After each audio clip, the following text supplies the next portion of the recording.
The College Football Experience Conference USA 2024 schedule release breakdown episode on the Sports Gambler Podcast Network is brought to you by Underdog Fantasy. Sign up today using the promo code SGPN and then go to sportsgamblingpodcast.com/dog to enter our bonus contest. 5 winners will receive hats, shirts, and a $50 SGPN gift card. So hop on over there, folks. We're also brought to you by Hall of Fame Bets. Yes, the sports betting research platform for parlays, player props, and game lines.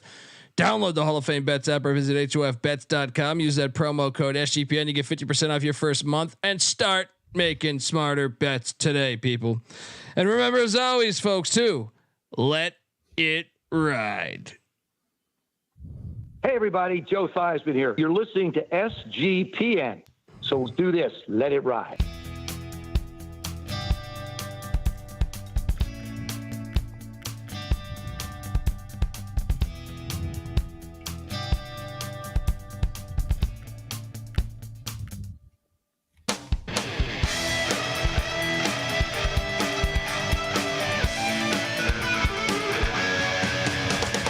Yes, yes, yes. Woo! Welcome to the College Football Experience Conference USA schedule release breakdown episode. I mean, you're getting fucking crazy if you don't think we're not gonna cover the Conference USA. The Pac-12 is the Conference of Champions, but they're leaving. So we need a name for this beautiful new conference that plays all these weeknight games. I don't know. We just need to think of it. We need to think of it. I'm not hot potatoing you now. YouTube got to workshop that college one. experience. Yeah. The Freedom Conference. The Freedom Conference is good. America's Conference. I mean, Conference USA. It's almost. Well, you have the American though. So yeah, right. Yeah. Oh, that's sweet. But either way, folks, hop on over to YouTube, youtube.com/the college experience. You can watch these episodes as we preview every single conference, every team, FBS, FCS. It don't make a difference. All right. So hop on over there. If you're wondering who the hell you're listening to, that's fair. My name is Colby Swinging Database Dan, AKA Pick Dundee. That's not a pick. This is a pick. He was raised in the land down under, where a man thinks on his feet, speaks with his fists, and lives by his wits. When Dundee happened, he was a superstar. I'm probably drinking too much and celebrating too much and not sleeping. Would have killed a normal man, but no, that's gone. The medical advice I got from that was like being hit by lightning. Pretend it never happened and get on with your life. I mean, I love this new Conference USA. You know, and there's now here's the thing. Here's the thing. They were talking with UMass a year ago, but then the MAC swoops in. The MAC swoops in and steals UMass. We're going to talk about that in a second. I am joined by my co-host. Give it up for former JMU Duke defensive back, the burrito eating, sideline kiss stealing, wheeling and dealing, Patty C in the place to be. Hi-oh, up. Let's get it going. You got Kennesaw State jumping into the mix this year at a Kennesaw, Georgia. Interesting. You got here. Next year, the Delaware Blue Hens are joining the Conference USA. There's been rumblings, though. That's 2 years in a row. There have been some major changes. The Conference USA is, I mean, shit, it wasn't that long ago. The Conference USA used to have East Carolina, UAB, UCF, who's now in the Big 12. Houston's now in the Big 12. UTSA. Yeah, I mean, they had Marquette with Dwayne Wade back in the day. It's seen a lot of different. Louisville was in the CUSA. We are also joined by third man in the booth. Give it up for the DFS god, the rooftop IPA drinking, homebrew making, tobacco road living, the free lot giving, former Herndon Basketball League MVP. Give it up for NC Nick in the place to be. There we go. What's going on, guys? That's what's going on. All right. Bosworth should have played in a Conference USA. Well, especially if you're going to wear a headband or a T-shirt. Was it a headband or a T-shirt that was calling out the NCAA as being communist? Yeah. What was the slogan? I forget now. National Communist. What's the other C? I forget. Well, Well, it's an NCAA national. Oh yeah, I don't yeah. Fucking stupid. Against athletes. Yeah, National communist against athletes. There we go. That was fucking fantastic. Amazing. Boz, and let's be honest, the movie The Program, they based a whole character on Bosworth. He should get residuals, in my opinion. Was that Latimer? I'm guessing. Yeah, Of course. he should get residuals. I would take that to the fucking Supreme Court. You hear that, Boz? That's right. Retroactive NIL right there. It is 100% his likeness in that movie. Shout out to 357. Hey, Kobe, I just heard your segment on Sports Grid. Yes, go check it out. I was just on Sports Grid. They do great work over there, and I was on it twice today. I should go there more often. Well, I would love to. It's the ball's in their court. They invite. I never say no. All right. Pick winners. There we go. So guys, let's talk about this. What's that? Trevor, our boy. Yeah. Conference USA fan. Saw Latimer at Rainbow Room on the Hollywood Strip. Was doing blow with him right there in the middle of the club for hours. Adds up. That's not very shocking to me at all. I can believe it. So you're talking about a guy that once was I was friends with a band that was going to open up for some other band that I'd never heard of. Right. I think it was at the Key Club, which isn't there anymore, on Sunset Strip. And the band that I know, first off, I guess Ron White was dating the lead singer of the band, right? Ron White finds out me and my buddy Rob are comics, and next thing you know, we're with Ron White the entire night. And let me tell you something about Ron White. Not only is he a hilarious comic, he's a drinker. He can fucking throw him back. And he's a great fucking guy. Great guy. Picked up our whole tab. He's ordering us like $200, I guess $200 bottles of liquor. Not necessarily we had one drink that was a $200 drink, but point is, he was fantastic. But one of my highlights of that night was seeing Mr. Belding Yes. in the bathroom of the Key Club. No way. Yes. Partaking in the principal. Come yes. On. Yeah, the principal. Oh, what would the kid say? Zach Morris? There was no Zach Morris there either. Screech, come on, Screech. Screech had to be there. I just didn't see him. He had to be there. Mario Lopez's character. Yeah. I don't know. Slater. Yeah. Yeah. There you go. Yeah. Let's go. Wait, who's the girl that Kapowski. Kelly Kapowski, right? Yeah, he's on Duke now. He's on Duke now. Kelly Kapowski's on Duke now. The girl that's in Showgirls. Yeah. I don't remember her name now. Now I'm wearing thin. I don't know anyone else past movie, it. Though. Showgirls. I mean, as a 15-year-old, you know what I miss about old Hollywood is you'd have the competing, like they released Armageddon and Deep Impact within like a month, and one studio finds out they're doing that. So back in the 90s, it was that they were doing Showgirls, and then they're like, oh yeah, we're gonna hit you with Striptease, right? With Demi Moore. So it was like back and forth. Showgirls was better. We used to be so much more competitive with this shit. Now it's all bullshit. So it's like, come on, I love that angle. Well, I've always said nowadays you're more likely to see a cock on TV than a set of tits. You know, and we've really lost our way. I swear. Come on. Yeah, we've really lost our way. Hard ticket to Hawaii is available, folks. You want to see, blondes with big tits with grenade launchers? It's all there for you. Literally every scene of the movie. And that will be my segue into the Conference USA, because when I watch the Conference USA, I feel like it's almost like blondes with big tits, shooting RPGs. Guys, there was a lot of talk a year ago that UMass was close to joining the Conference USA.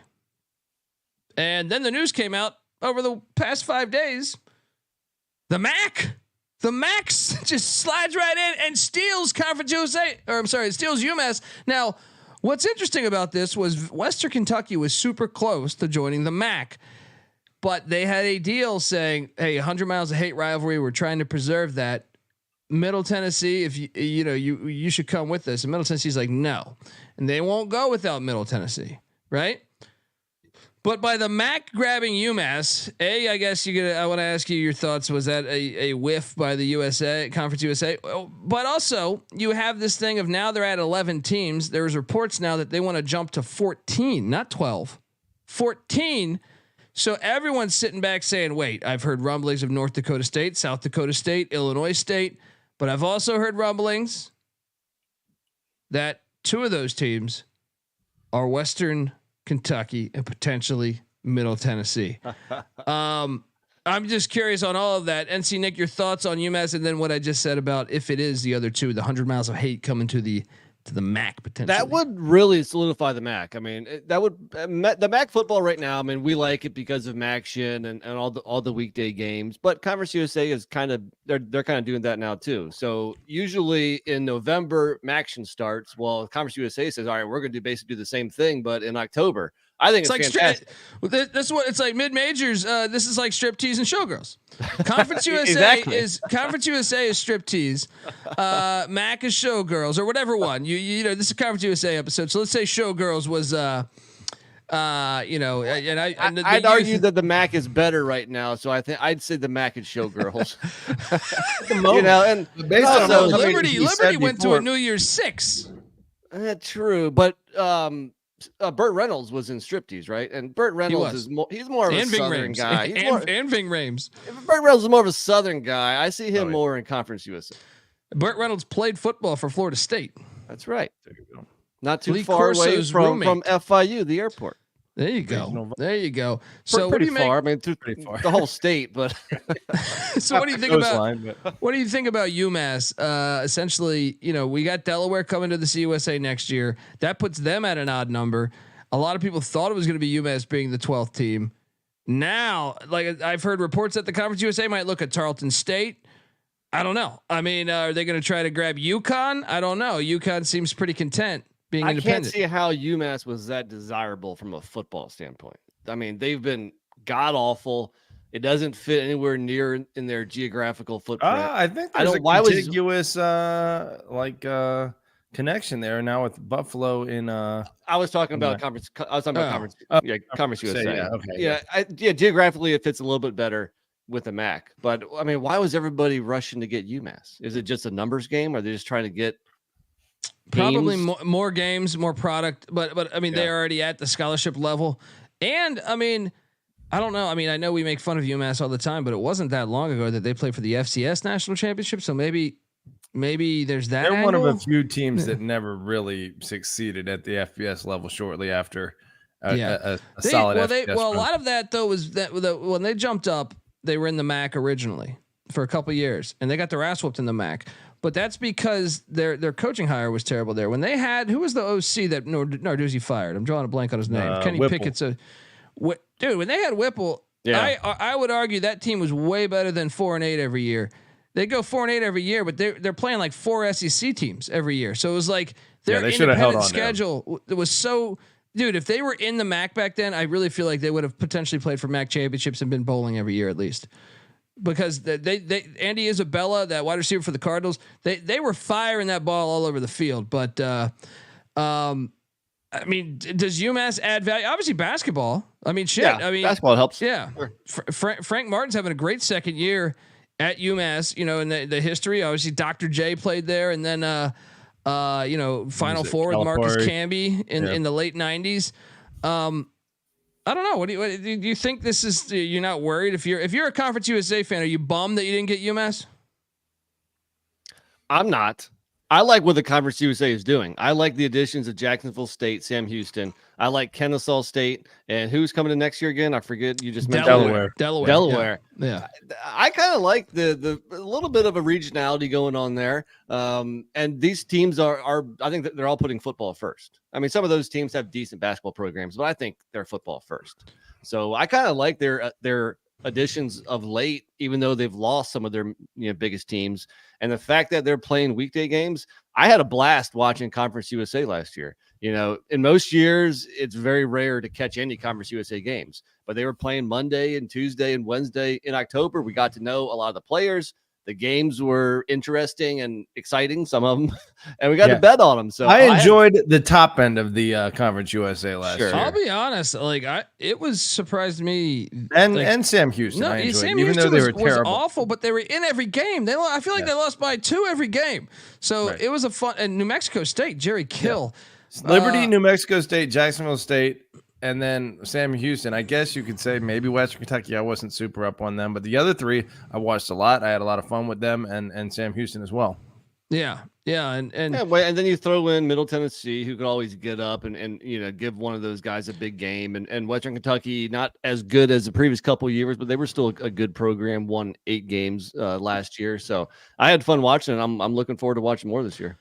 Yeah, so it'll be interesting to see where they go. UMass joining the MAC. I know UMass fans, some of them are upset that they're leaving the A10 in basketball. They've been in the A10 for so long. These people, I get that, but you got to realize the landscape of college sports, like they needed a home and stability. Yeah. Those A10 TV contracts don't do shit compared to when you add a football TV contract in there.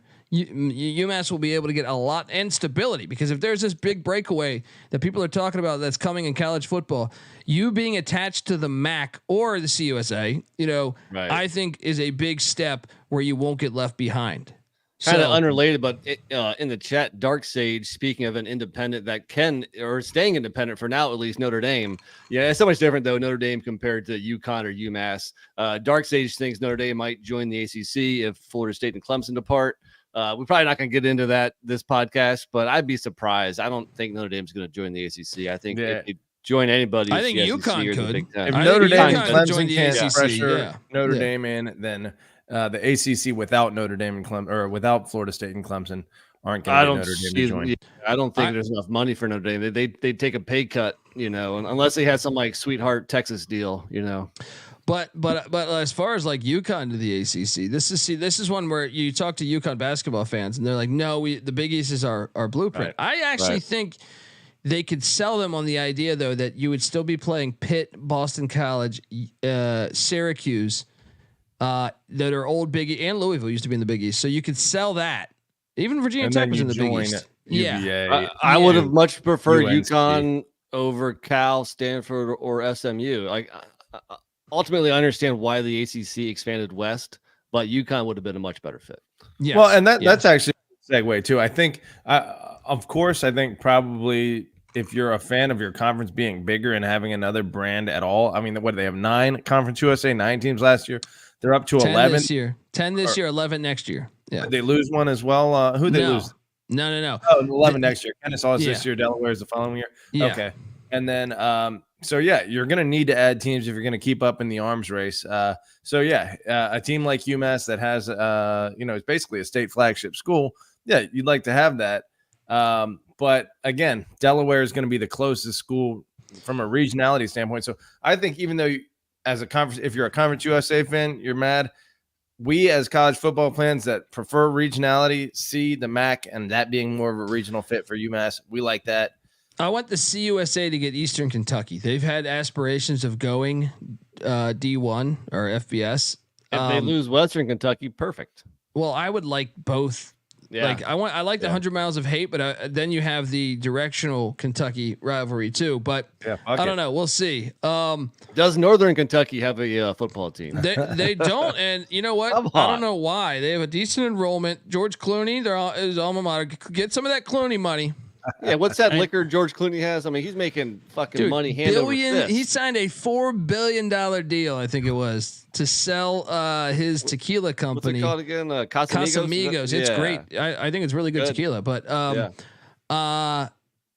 did you guys hear about that meeting? I know we're supposed to talk Conference USA, but I enjoyed that meeting with his old friends. So George Clooney, when he came to LA, he lived. He had a group of friends at different stages. He lived on the couch with them, right? And other times it was just drinking buddies. There was a big group of them, right? One of them was the guy that he created the company with. So he has a dinner at his house, right? And while they're at dinner, I guess the cook or the maid or whoever drops a briefcase full of $1 million cash for all 12 people. And he goes, I want to thank you guys. You guys helped me a lot when I was down. and this is after the sale, after he sold the tequila company. So he goes, you're taking this no matter what. I will not accept you guys to not take this. Right? I know some of you guys don't even need it, but this is my thank you for you helping me out. I was like, dude. Say no more. I'll tell you. I'll take the money. Hey, George, I bartended on you one time. Let me get at that. Well, you didn't invite me. Let's go. So let's talk about UConn football because they need to be friends with George Clooney and get a good nice $1 million. Did I say UConn football or did I say CUSA football? Or CUSA, yeah, I guess. Let's jump into this. I got the schedule right here. But also, before we jump into this, can we just add the slightest bit of context about what has been happening in the CSA, or maybe just review the standings from last year? Sure. Yeah, because I think we need to talk about which teams are the best, which teams are the worst this year. Well, there's a bunch of brand new coaches out of your 10. Right. Do you have an ad read first or no? We could talk coach first. Actually, okay. Hang on. Let me. I want to tell you that the college football experience Conference USA season brought to you by Underdog Fantasy. Underdog Fantasy is the easiest place to play fantasy sports. It's also the fastest growing fantasy app in the industry. And pick whether your favorite players will have a higher or lower stat total in this week's game for a chance to win big. You can win up to 100 times the amount of money you enter in a single night. So what are you doing, folks? And we just did a deal with them. I mean, we always had a deal with them, but we're enhancing the bonus. Because Underdog's great. I highly recommend this. Now we're teaming up with them to give you a better bonus. Sign up between now and the end of the month, and 5 winners will receive an Underdog hat, shirt, and a $50 SGPN gift card. Sign up today using the promo code TCESGPN, and then go to sportsgamblingpodcast.com/dog to enter your contest for your chance to win. All right, we are back. We are talking American football, not the AAC, but the Conference USA. Yes, it is fantastic. And I mean, I think the one thing to highlight here, and the most shocking thing, I actually think was the most shocking news the entire offseason, was Jerry Kill leaving New Mexico State. For sure. With his bowl game comments, it's not entirely surprising. Well, and then everybody that left after him, like Diego Pavia. Yes. Yeah. And their OC, like I'm sorry, but Jerry Kill, New Mexico State's insane to me. Like he took you to 7-5 in his first year. That was their second ever bowl game ever. They won 10 games last year. New Mexico State won 10 games. I hope that was their best season ever. Auburn paid him $2 million to come to the Plains, and they won and took the money back home. Boom. Yeah. A week before Auburn should have beaten Alabama. That's right. And Jerry Kill says a few things about margaritas, and I don't know what happened there. All I know is they can him? Is that what happened? Or no, but there is more to the story. Because it doesn't make sense. They kept the coach on staff. To kill someone, right? Didn't that happen? That was a joke, I think. Yeah, come on. Yeah. No, but what? Have a little fun, Patty. I really believe there's more to that story though, because to keep Tony Sanchez, the former UNLV head coach, as the new head coach, but you would think you would retain everybody if that was like a normal handoff. Yeah. You'd be like, oh, we're buying into the culture. No, the whole team dipped out.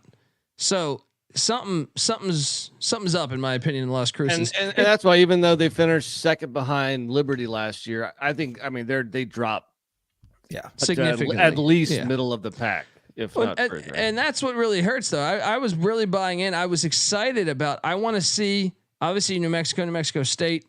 With Bronco Mendenhall going to New Mexico, that rivalry get enhanced. But the main one, I love the battle of I-40 there, the UTEP New Mexico State rivalry. I want to see that get to an elite level. We'll see if Sanchez can do that there. But that's one. Rick Stockstill, the old NASCAR driver, he's gone high, he's gone low. No, he's gone. They got rid of him. They brought in Derek Mason. I thought that was an interesting hire. I mean, I guess he went to some bowl games at Vanderbilt, which is not far from Murfreesboro. So that one makes a little bit of sense, but also recruiting inroads already made. I think he could be a pretty good fit there.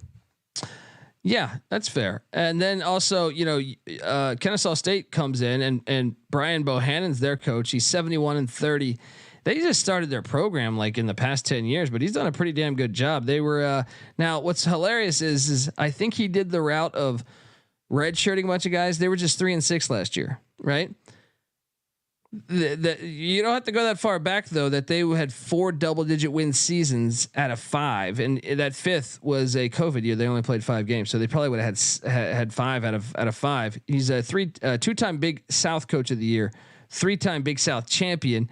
He is now coming into the mix. Former Georgia Bulldog wideout. That's an interesting one. And then you have what? Again, can you go over Kennesaw's track record again, if you don't mind? Were they? So when he jumps into Kennesaw State, they're starting their football program. He goes in. They ran the option right away. He was an assistant under Paul Johnson. One of the most running teams in college football, right? Yeah, but I do believe they might have shifted a little bit to that. But 6-5 in year 1, 8-3 year 2. 12-2 year 3, they made the FCS playoffs. 11-2 year 4, they made the FCS playoffs.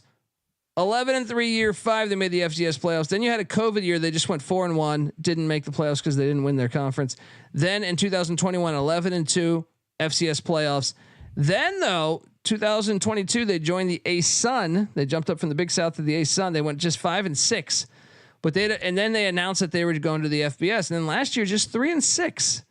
Yeah, that's the thing. It's like the last 2 years, not that impressive, but geez, I didn't realize they were that dominant for basically half a decade prior to that. Well, I mean, they're in a talent-rich area. I mean, their recruiting, you would think, should be. I mean, I know like Liberty probably has the best NIL package, so I would expect Liberty to stay atop the conference. But as far as just like fertile recruiting grounds, I mean, them and Middle Tennessee State have to be the tops. I guess Sam Houston, you could argue too, in Texas, obviously. Yeah. And to me, the other hire too that I find, if you watched UTEP basketball in the past week, this was a big headline. This guy, Scotty Walden. First off, he did very good at Austin Peay. First off, he painted his chest and his face orange during and during a basketball game. He went running around the stadium, getting fans involved in this. I love his enthusiasm for being a minor, and he's from Texas. So can he be this Texas, year's I believe GJ Kinney? That's what I see. Young, energetic, coming in, doing better. Exceeding expectations. And if you remember, he started his coaching career as a head coach at East Texas Baptist, went 7-3 there. Then he was Southern Miss as head coach, but assistant coach. They fired their previous coach, and he comes in as their assistant, goes 1-3, and I believe they offered him the job at Southern Miss, and he left for Austin Peay, right? Which is an FCS. And a horrible FCS not that long ago at Austin Peay in the FCS in 2020 went 4-2, then 21 6-5, then 7-4 in 2022, and then last year 9-3 FCS playoff berth. Scotty Walden, he's got the energy. He knows West Texas. Can he be the guy? Because honestly, UTEP needs to be like, I've been dying for UTEP to be awesome. They have the coolest stadium in college football. They are one of the coolest, if not the coolest. And to me, that area, El Paso is a huge city, it's right? Huge, yeah. You also have a gigantic army base there. So like it's football. It could be football. It could be football. Well, if like capitalize you said, on it. GJ Kinney, what school was he at? Texas State. Texas State. Yeah. Got them rolling a little bit, but then Jeff Traylor, UTSA, they were kind of dead in the water. Obviously, Danny Dimmel was, I guess we all considered well overdue to be fired. I thought he should have been fired 2 years ago, personally, but yeah. Maybe he had a decent year or two, which kind of extended him. I mean, he brought UTEP up a little bit. Yeah. He had a good start. But this team should be way better. UTEP should be way better. I hope they got the right guy. Because someone's got to win the game. Someone's got to lose the games. But yeah, I mean, like you said, based on population. I think I like the hire though. Yeah, I like it too. Going with a Texas guy in Texas, often works out. Art Briles, fucking, completely revived Baylor.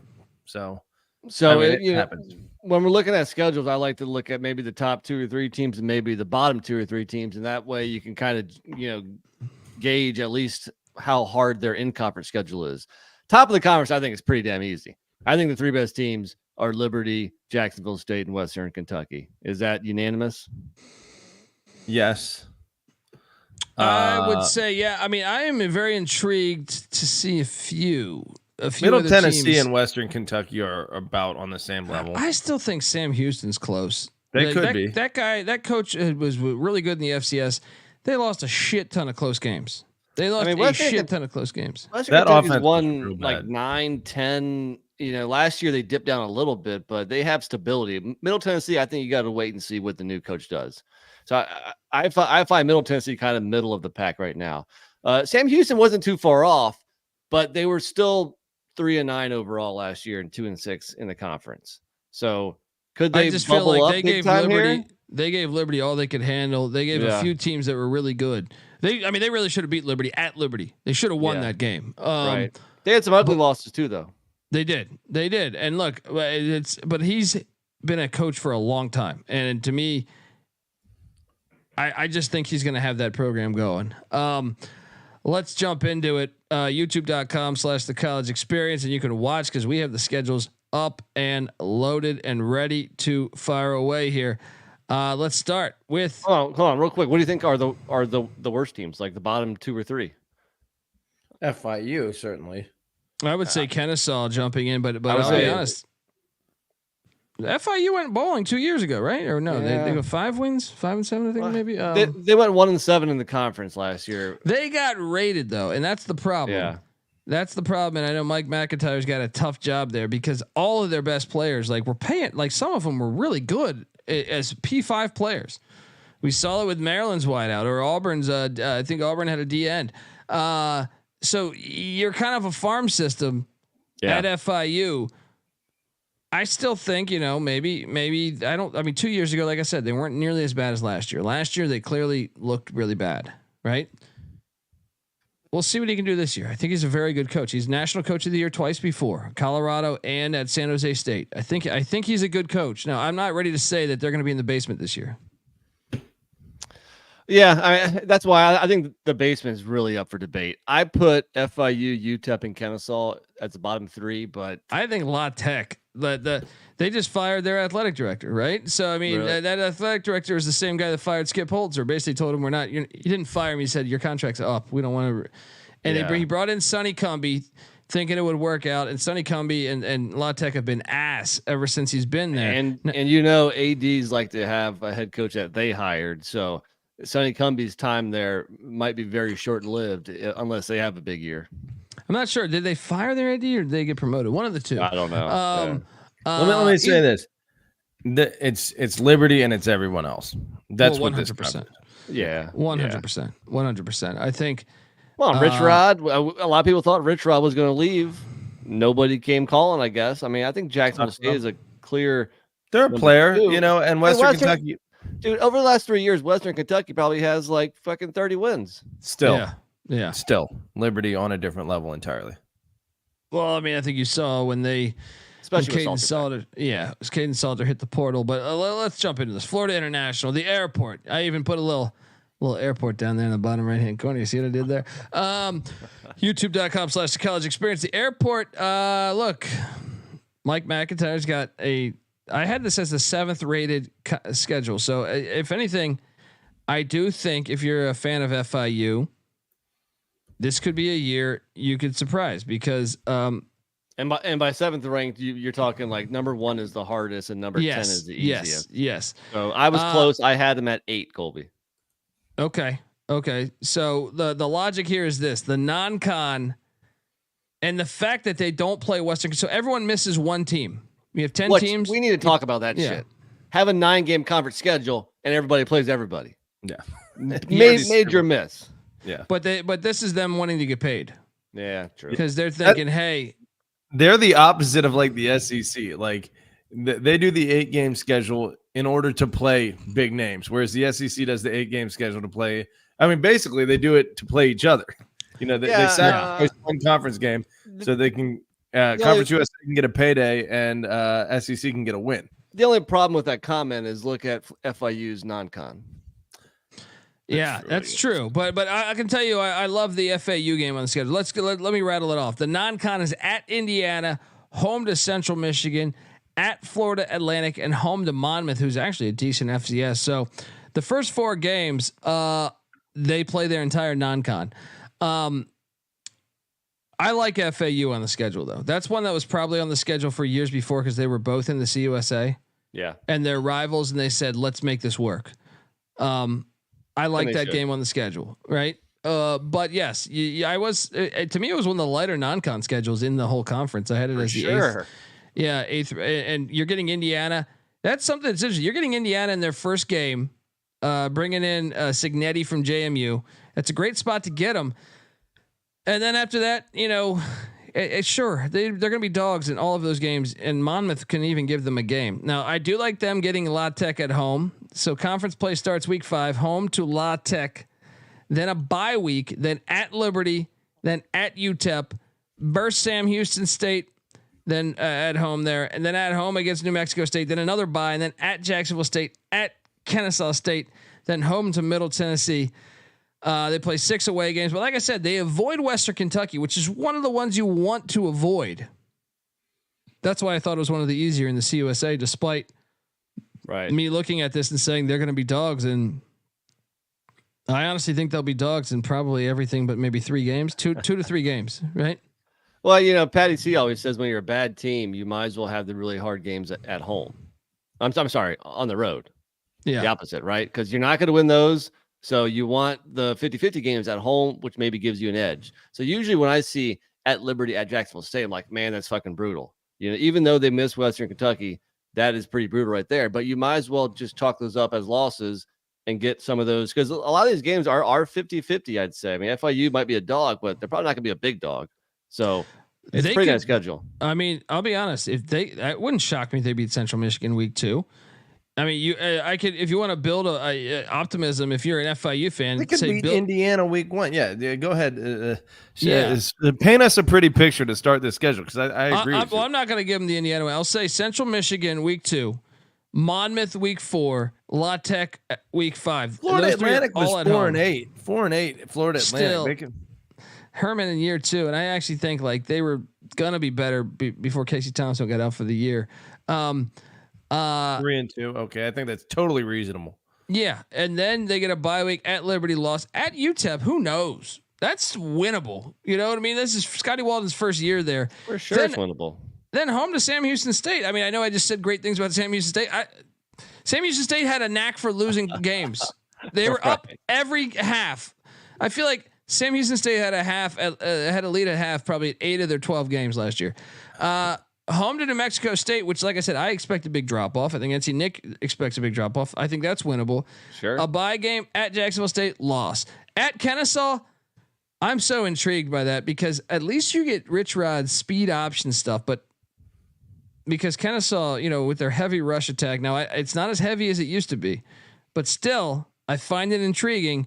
And then home to Middle Tennessee, we don't even know what Middle Tennessee is. So I think the fact they don't get Western Kentucky, you want, like, if you're looking for just a crazy play. Now there's not odds yet out on the Conference USA Championship, but it's not that crazy. You don't play Western, which is huge. Sure, you're going to lose at Liberty and at Jacksonville State, but a 2-loss team could get you in there. Well, it'd be pretty crazy to go from worst to first or worst to second in order to get into the championship. I mean, they weren't even like overall. They were worst in conference, 1-7, but 4-8 overall. That includes like a game against Arkansas. They should have beat Louisiana Tech last year. I watched that whole game. They were up for like, that was week 1. That was there like 7 minutes, pick sixes or something. Yeah, something crazy. I think I think it sets up nice. I think FIU is going to have a little bit of a bounce back season. I think bowling is a possibility here. I do think a bowl is a real possibility here. Let's jump on over to the second team here. The Jacksonville State Gamecocks, Patty C's boys. I mean, they went out and got Tyler Huff, the starting quarterback from Furman, who is an absolute fucking beast. If you watch the FCS playoffs, he's a very good quarterback. Now, I was a little shocked because he doesn't really fit what I think of when I think of Rich Rod quarterbacks. I think of Woody Dantzler and Pat White and Khalil Tate, all great athletes. Zion Webb. It's a weird. Even Logan Smothers can run the ball. And I was talking about this with Golf Coast Guru who does the FCS pod with me, and he's like, you know what though, they did a quarterback by committee last year, and he goes, one of the things they sucked at was throwing the ball down the field. You get Tyler Huff, he can fucking throw the ball down the field, so maybe they mix it up a little bit. You know, Tyler Huff has had 691 and 591 rushing yards the last 2 seasons. He's mobile, but he's not like, that's not a design. He's not a sprinter. From me watching, that's not that designed running. That's like him, Fran Tarkenton, these things, and just saying, well, that's good for, I mean, if you can do it ad libbing, then if you got a coach that can scheme you, into the open field, you're probably going to succeed. So now the non-con though for Jacksonville State, I thought was one of the tougher. Well, I guess I had it in the middle. Non-con. They don't play an FCS though, and they're one of the only teams in the Conference USA that doesn't play an FCS. They are home to Coastal Carolina, at Louisville. Followed the very next week at Ypsilanti, take it on Chris Creighton's Eastern Michigan Eagles, and then home to Southern Miss. So you are getting that. You don't have that for sure win. Like an FCS for most years, you could say I got a for sure win. Now I know you could say, well, Kennesaw's on the schedule later. Kennesaw, and by the way, Kennesaw and Jacksonville State played a couple classics in the past couple of years. But that's the one thing that jumps out there. That's their first 4 games as well. It's tough. Yeah, that's tough. I mean, you could be if you could fuck around and be 0-4 there. Now I think they're happy with 2-2. Yeah. I think they're happy with 2-2 out of conference. They could should be very happy. Yeah. I think you should expect 2-2 is probably what you lose to Coastal Carolina even at home. I still think that's probably a loss. You lose at Louisville. Yeah. Maybe you go up to Ypsilanti. I could see them getting the Eagles. I think the 2 Sun Belt games are fun. I think Coastal versus Jacksonville State, Southern Miss, Jacksonville State. Those are fun games. Yeah, but they're tough. I mean, they're definitely not easy. I would imagine. What is it? Is it Coastal at home? And so they're both at home at least. Yeah. I wonder what the spreads will be. They'll probably be pretty tight. There you go. Jacksonville State could represent CUSA well in the CUSA versus Sun Belt Challenge here. If they get Coastal and Southern Miss, getting them both at home, pretty nice. They get a bye week 5, so going into conference play week 6, they're at Kennesaw. Great. Like I said though, I want to say Rich Rod was there 2 years ago in the FCS, and Kennesaw, Jacksonville State. I remember watching it. That game was a classic. I want to say Jacksonville State won in overtime, if memory serves me correct. But interesting game there. Their first game, at least it's against a brand new FBS team. So you would think you'd have to favor Jacksonville State. Then they're home to New Mexico State. Then they get a bye week. They're home to Middle Tennessee. Then they're at Liberty. Then at La Tech. Then home to the airport, Florida International. Then home to Sam Houston, then at Western Kentucky. I forgot to color code the Western Kentucky part. Playing at Liberty and at Western Kentucky is tough. For sure. Yeah. There's probably a loss in that 2-game stretch. And they avoid UTEP, and that's not who you want to avoid. You want to avoid somebody good. Yeah. I think the front end of that schedule, or in particular the non-conference, is tough enough that we're not going to see them in the New Year's 6, or I guess the playoffs are the New Year's 6 now. So we might see them in a decent bowl, but they're not. I think they're not going to be the representative of the New Year's of the Group of 5, just based on that non-con. Yeah. Shout out to Dick Gersberger. Says Liberty got destroyed in the Fiesta Bowl. What's up? So I had them at the 6th hardest. You have them harder than me. Now, granted, their schedule's tough, but also only one P4 is what we're calling it out of conference also. So I find the schedule to be tough, but I think you had it ranked a bit higher than me. My logic was this. We're going to talk about some other away games against some P5 opponents. First off, not having an FCS to me means a lot. And then playing at Liberty and at Western Kentucky, the top 2 teams we think in this conference, I think is very tough. But do you know who else they dodge or avoid other than UTEP?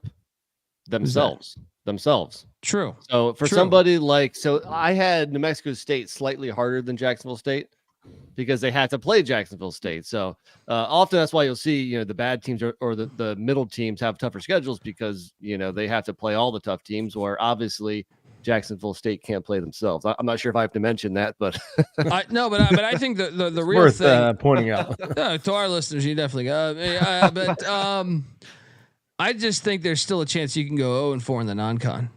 Like if you're struggling just a little bit, you can lose all 4 of those games. Yeah. I don't think they will, but I'm just saying like we've seen Rich Rodriguez walk in with I'd be lying if I said I was watching Furman football a ton last year and got a great look at Tyler Huff. But it seems like the stats and what you're saying suggests he has mobility, which Rich Rod can work with. If he's immobile, you remember his first 2 years at Michigan. I forget the first year. God, that was a disaster. He had 2 slow white dudes, and then he got Tate Forcier for year 2, and was it Dylan Morris? No, it wasn't Dylan Morris. Okay. That was with Is that Hoke. Harbaugh? Okay, it was Hoke. Okay. Yeah, but no, it was someone. It was the guy was so bad and fat and slow that it was like, dude, Rich Rod, put a wide receiver out there. You don't need to validify the fact I highly doubt him to go 0-4, but you got to be honest. Like playing at Eastern Michigan and home to Southern Miss, whereas some of the other schools, like it's harder than playing Monmouth and Central Michigan, in my opinion. Yeah, you know what I mean. Like it's still like the Jacksonville State could lose to Coastal, lose to Louisville, and maybe Louisville just really beats them down, and they're asleep at the wheel against Eastern Michigan, because Creighton's teams always are a little chippy, right? And then you come home and you're taking on Southern Miss, who can I feel like is on the same level as you. Then you could easily be 0-4. I doubt that. I think Rich Rod's too good of a coach. Do you think Southern Miss is on Jacksonville State's level? I do. Pretty close. Yeah. I think overall the Sun Belt's better than the Conference USA. Yeah. I think Southern Miss would have had a comparable record if they were in the CUSA last year. Yeah, I think it's close. I think it's very close. I think they're either State a slight edge, but in where is that game? In Jacksonville. But you remember Florida State's quarterback that started the Florida game, Rodemaker. He is the starting quarterback at Southern Miss. Southern Miss was pretty successful in the portal. Yeah, I think Jacksonville State's 1-3 or 2-2 out of conference. I don't see 3-1. They could go 3-1 if the Coastal's a little bit of a rebuild. Possible. Not really. I mean, Beck was impressive in year 1, but Big Bird's gone. The backup quarterback Jared Guest is gone. So we'll see how he does. He's kind of more out on his own. Last year was on Chadwell's players, I feel like. That's true. But sometimes it takes you got your Larry Coker thing where you take over a program that's, a Ferrari, and it takes you a year to fuck it up. Now, I will say that third stringer for Coastal started a couple of games also. I forget. He did look good too. Did look good too. Yeah, I mean, I don't know. I had it as the third hardest schedule, but let's jump on over. So me and Nick had some disparity there. The Kennesaw State. Look, I had this as the easiest schedule in the Conference USA. Nick, where'd you have this one? Kennesaw State. Second easiest, 9th. So my logic is this: from the start, they don't play New Mexico State. Now we think regression is due for New Mexico State. Still, they were a team that won 10 games a year ago. You'd still, even if regression's due, you'd rather play. You'd rather. To me, they're good enough where it's okay to miss them. You still get a little value there. The non-con though, they don't play a Power 5, right? Yeah. Power 4. Strike that verbiage from your. Yeah. So at UTSA week 1, home to Louisiana and Mike Devereaux hitting dingers down there week 2. Then at San Jose State, who just lost their head coach. Now Ken Niumatalolo comes in, so that makes it look a little bit better. Then they get a bye and they're home to UT Martin. Now UT Martin's a respectable FCS. So, but still, I like Frank Harris has gone from UTSA. Now they're going to lose to UTSA. True, but Trailer is still there. UTSA without Frank Harris was not that good last year. True. I still expect him to lose that game. Oh, yeah, I agree. But I do think that Louisiana game, I would favor Louisiana. I still think it's winnable. Like Louisiana's got a lot of talent, but Desmond Moreau has not proven to us.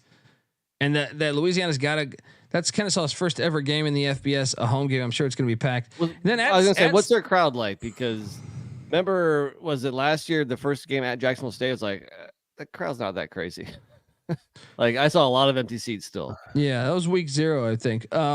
What's Kennesaw like? In the FCS, it's been packed before, but it's also. Okay. I mean, I don't know. I mean, we'll see. Jacksonville State's had great crowds before in the FCS, and obviously, what you're talking about week 0, they were not. But also, I think it was like 110 degrees in Alabama. Say, August in Alabama, I might not go to the game either. But I can tell you this. You got to like it in this regard because Ken Niumatalolo, now I know he has familiarity with Paul Johnson's offenses, but still the fact that San Jose State's players, hit the portal after Brent Brennan, that's a much more winnable game than it was a month ago.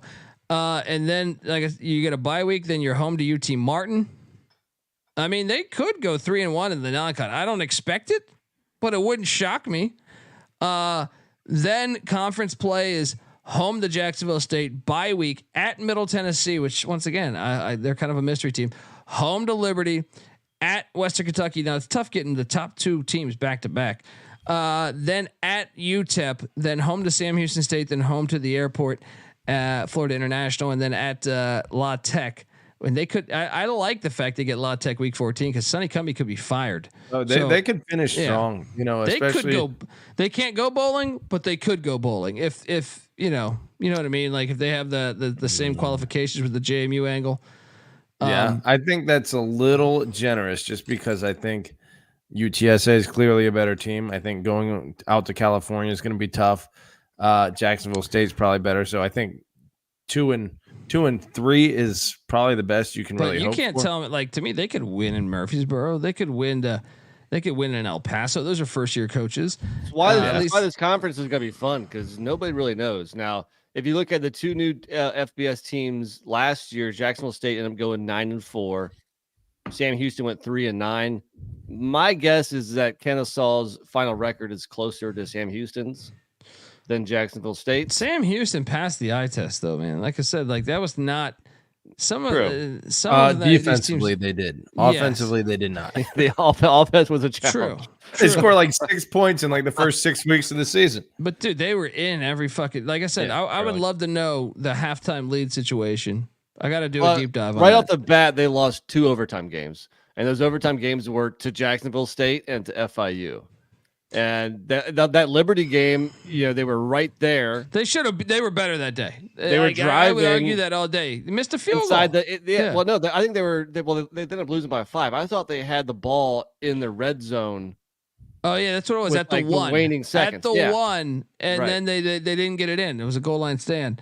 I mean, at BYU only won 14-0. Air Force only beat them 13-3. The BYU game with 5 minutes left in the fourth was 7-0, and Sam Houston they're way better than their record. Sam Houston turned the ball over going into the end zone. The quarterback reaches out and he lets the ball go and it goes out of the end zone. So you know what I mean?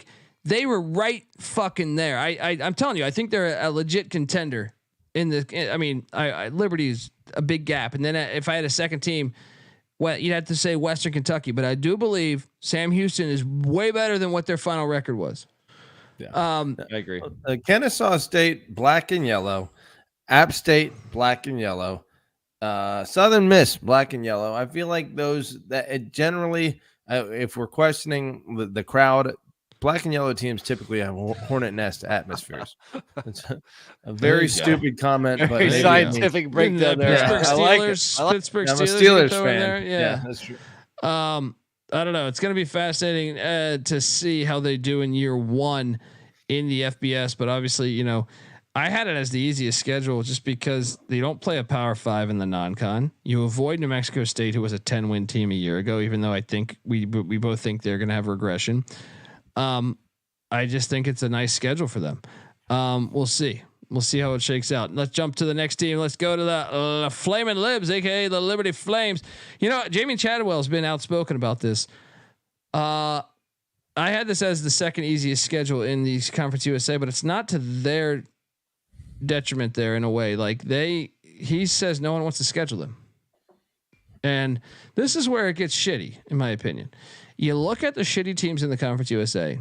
They're all playing games at Arkansas, at Texas A&M, at NC State, at other Power 5 programs. No one wants to schedule Liberty. You know why? This is the problem. Yeah, because they played at NC State a few years ago and just lost by a point.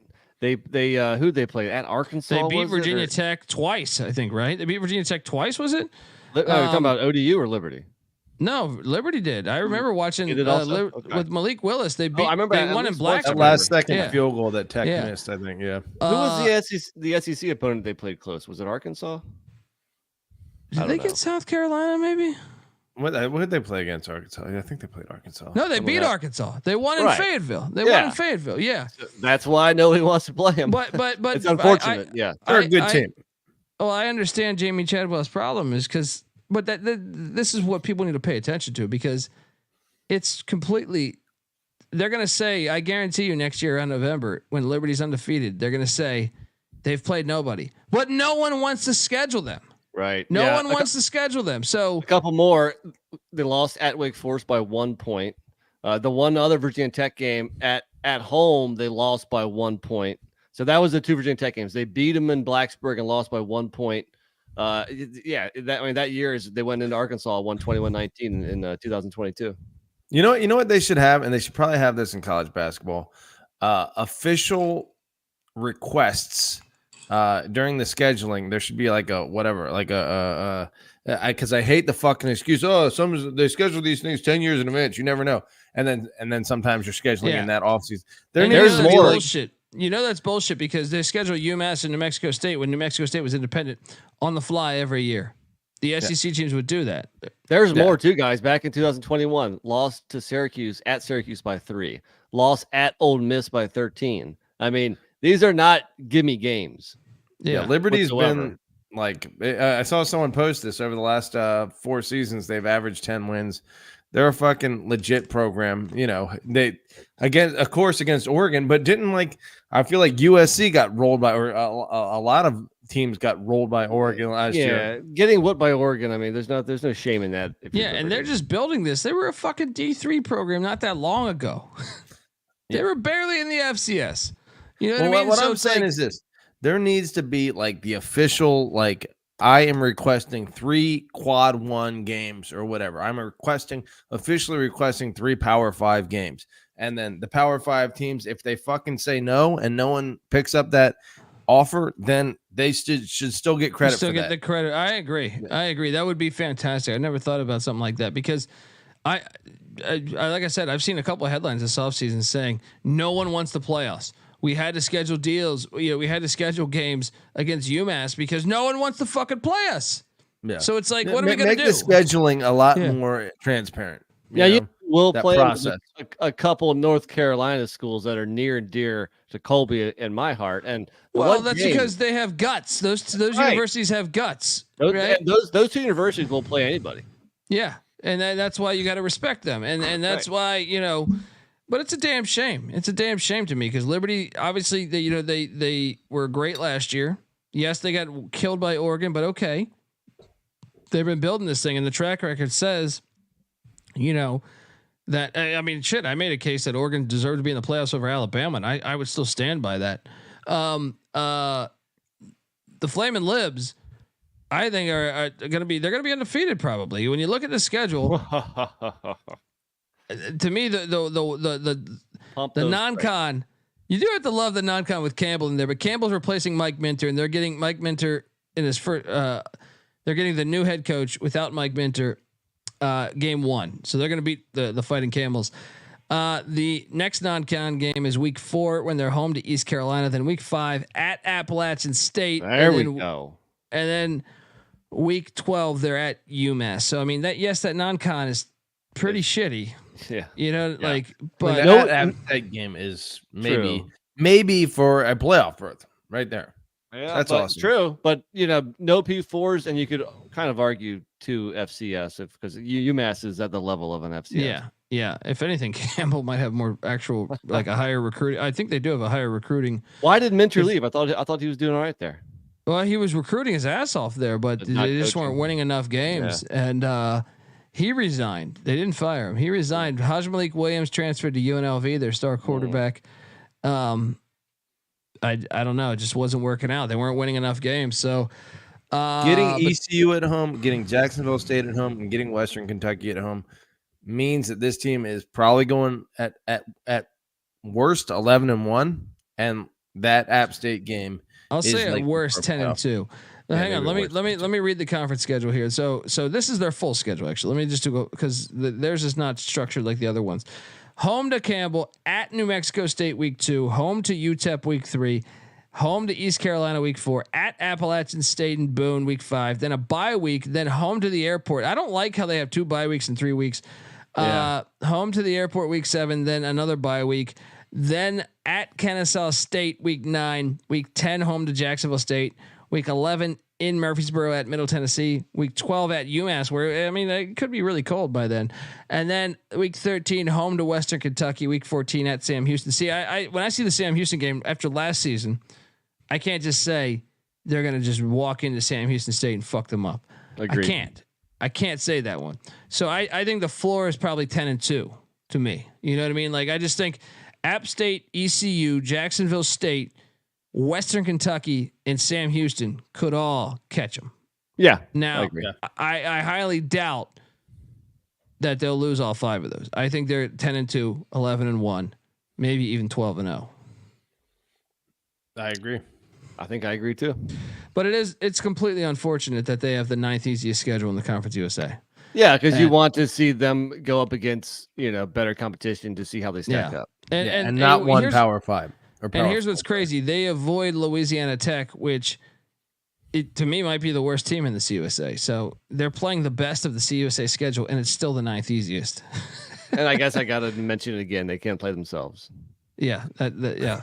Our fans need to know that. We were talking about how we have curated a special fan base here. So. Definitely. All right, let's jump on over and talk about. Well, actually, hold on. I want to tell you the college football experience is brought to you by Hall of Fame Bets. Win bigger by betting smarter this NBA season with Hall of Fame Bets, a sports betting analytics platform for parlays, player props, and game lines. Research every NBA and soccer bet with historical stats and data. Stop betting in the dark and join over 30,000 users researching with Hall of Fame Bets to craft more intelligent, data-driven parlays. Download the Hall of Fame Bets app or visit hofbets.com and use the promo code SGPN to get 50% off your first month today. Start researching, start winning with Hall of Fame Bets. All right, we are back on the college football experience, and now we jump over and talk about Sonny Cumbie in a critical year here. Them Bulldogs. You know, one of the things I would hate if I was a coach would be a week 2 bye week, and that's what Louisiana Tech has. Now, I had this. Sonny Cumbie should capitalize off this because I had it as the 3rd easiest schedule, ranked 8th, the 3rd easiest schedule out of the 10 teams in the Conference USA. Real quick, can I interject? Sure. Is it typical that all teams are they all getting 2 bye weeks these days? Or yes, okay. They're moving. They move the season a week longer essentially with the 12-team playoff. So, gotcha. So everyone's playing in the last week of August or week 0. What had been week 0? No, the season stretches longer too. That week 14 is November 30th, where it would be conference championship week potentially. No, because the last week of November is typically like conference championships never have been before November. December 1st, I want to say is like I understand that, but it's November 30th is that Saturday. So maybe the way the calendar aligned mixed with the 12-team playoff, I think is a result of why teams are playing on November 30th. Gotcha. But the non-con home, the Nichols, the Colonels, then they have a bye week, then at NC State, and then they're home to Tulsa. Then they don't play another non-con opponent until week 13 when they take on Sam Pulled Pork Pittman, who could be fired by that point, might I add. That could be Bobby Petrino Road Rash face back in the saddle in Fayetteville. That just dawned on me. I hope that. I mean, look, I love Sam Pulled Pork. Hey, you guys changing the fucking. Sorry, wrong computer. Yeah, that could be hilarious. That would make me a huge Arkansas fan, even though I love Pulled Pork Pittman. If they fired him and they put Road, because they were chanting at an Arkansas, I think it was the Arkansas Duke basketball game this year. They were chanting but they had just hired Bobby Petrino, and he showed up to the game, and the whole crowd was chanting Petrino. Because he had their best season over the past 10 years. So. Well, maybe that was a genius move by Pulled Pork Pittman. Is like if this guy succeeds as my coordinator, I know everyone wants him and loves him, but if he's succeeding, they're not going to fire me because the team will be working. You got ahead of the curve it's the there. same state that had Bill Clinton. Come on, you gotta own it. You know what I mean? That's right. So yeah, the non-con is that chronologically, this is how their schedule goes. Week 1, home to Nichols. Week 2, bye. Week 3 at NC State. Week 4, home to Tulsa. Week 5, at Florida International. Then they get a week 6 bye week. Then home to the Blue Raiders and Derek Mason, week 7. Then heading to Las Cruces, New Mexico, week 8. Then they are hosting UTEP week 9. Then at Sam Houston State, week 10. Then they are home to Rich Rod and Jacksonville State, week 11, before they head to Western Kentucky, week 12. Then they head to Fayetteville to take on Arkansas, week 13. And then home to Kennesaw State, week 14. I'll say this. The back end on the schedule, fucking insane. Now, to me, it was the 8th easiest because they did not play Liberty. However, that 3-game stretch of home to Jacksonville State, at Western Kentucky, at Arkansas, and then after that, you come home and take on a triple option team. Have fun. Hank Bachmeier ain't walking through the door. That he's on. He's at Wake Forest now. Yeah. He's at Wake Forest. They went with the backup. He was benched last year anyway. But we need to talk. We need to stop talking up Bachmeier because the dude has not played good football since like 2018. 1-0 in Tallahassee. We were on Boise that game too. That's right. Now this is the hardest out of conference schedule so far. Not in the whole conference, but out of everybody we mentioned so far. I mean, at NC State, at Arkansas, obviously 2 P4s. And really, I thought Kevin Wilson did a good job at Tulsa year 1. I think they're going to be a tough out for you. I think they're going to lose to Tulsa. I agree. do too. Didn't Nichols put up 87 points in a game a couple of years ago? Yeah, they had Lindsey Scott, who's in the UFL, subscribed to the UFL Gambling Podcast, which I am hosting. But Nichols, yeah, I mean, I think they were pretty shitty last year, but they could jump back. They could jump back into it. That's a reason. Where is Nichols? Is Nichols Texas? No, is it Texas? Yeah, Texas or Louisiana. One of the two. Louisiana, maybe. It might be Louisiana. Might be Louisiana. That could be their Super Bowl. Yeah. But Mike in the chat says JSU isn't a scrub. You don't have to tell us, man. I mean, the 2 biggest Rich Rod fans in college football media are sitting below me and above me. So we like the Gamecocks there. And I think Rich Rod's great. And to me, Arizona should have never fired him.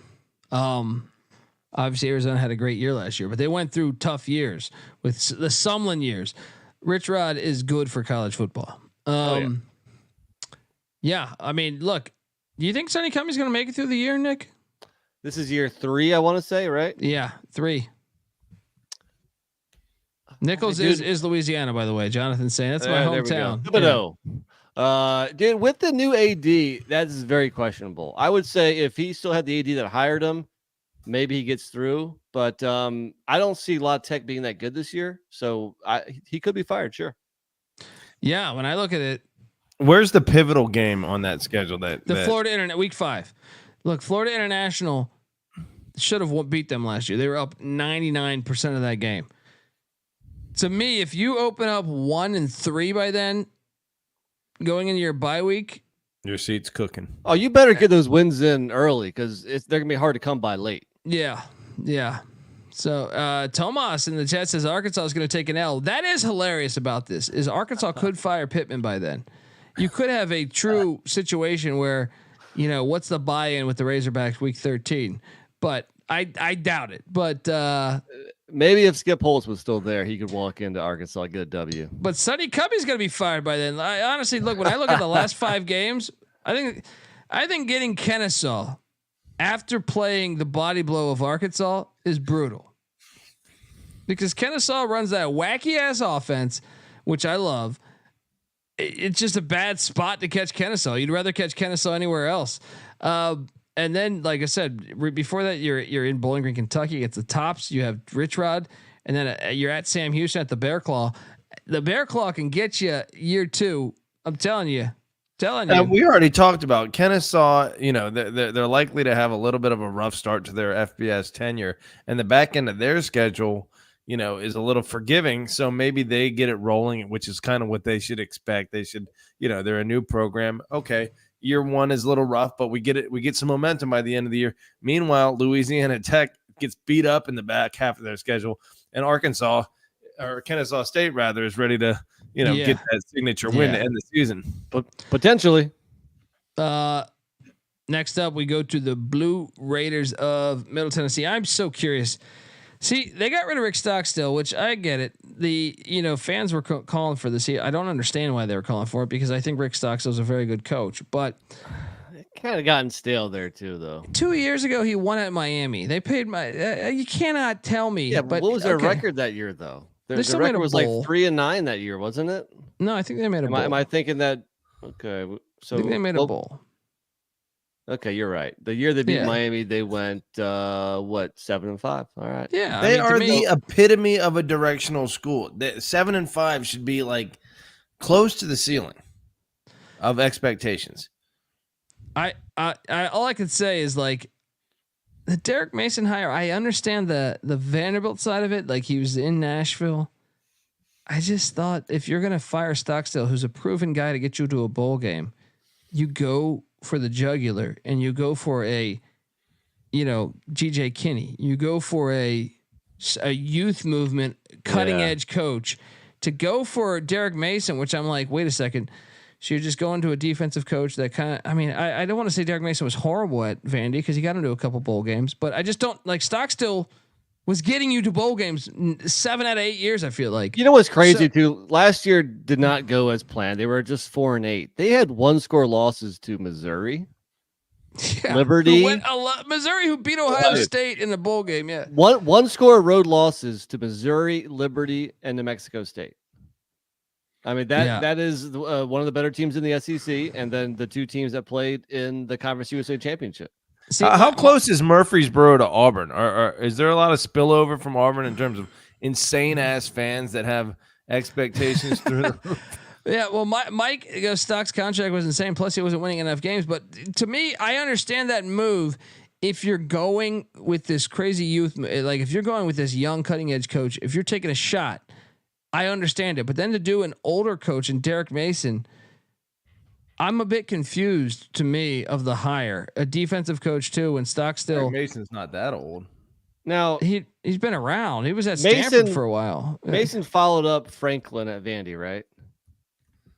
Yes, is that right? Because I want to say that we were discussing this last year. We were saying that his first couple years at Vandy were pretty good. Mason, yeah. Well, a lot of that was due to a lot of the talent that Franklin brought in 100%.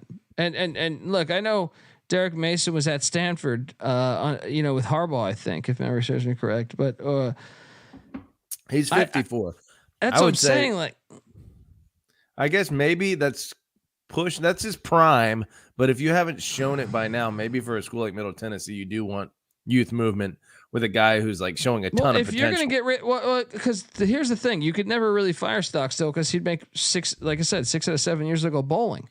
Yeah. So it's like, hey, we're not a horrible team. And he beat Missouri a couple times. He beat Maryland. He beat Miami.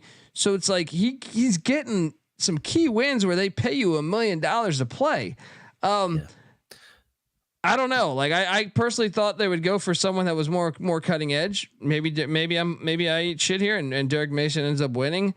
How did Derek Mason do recruiting? Like, we know that Franklin did well recruiting. Vanderbilt has they have a hard time recruiting, but yes, Franklin is an anomaly. I feel like he did not do what James Franklin did.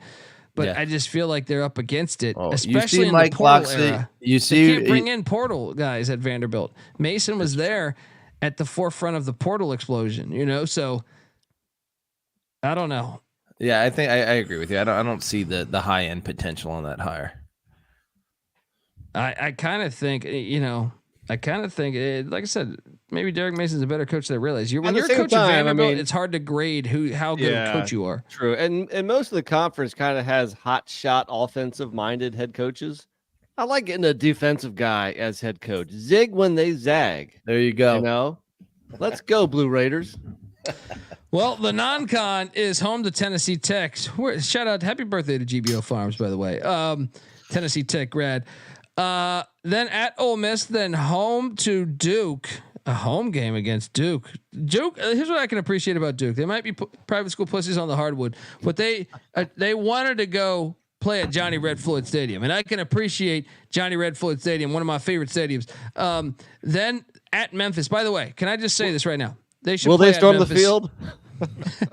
They should play at Memphis every year, or they should play Memphis every year, not at Memphis. This should be a home and home I like that. every fucking year. Same every color year. uniforms. Oh yeah, very close to each other. I know Murfreesboro is not Nashville, but it's close enough to Nashville. Nashville against Memphis. Tennessee's not going to have the balls to schedule Memphis every year. So come on, Middle Tennessee, let's go. I like it. That's the non-con. That's a tough non-con. That's a really tough non-con. Your best case scenario, what, 2-2? Yeah.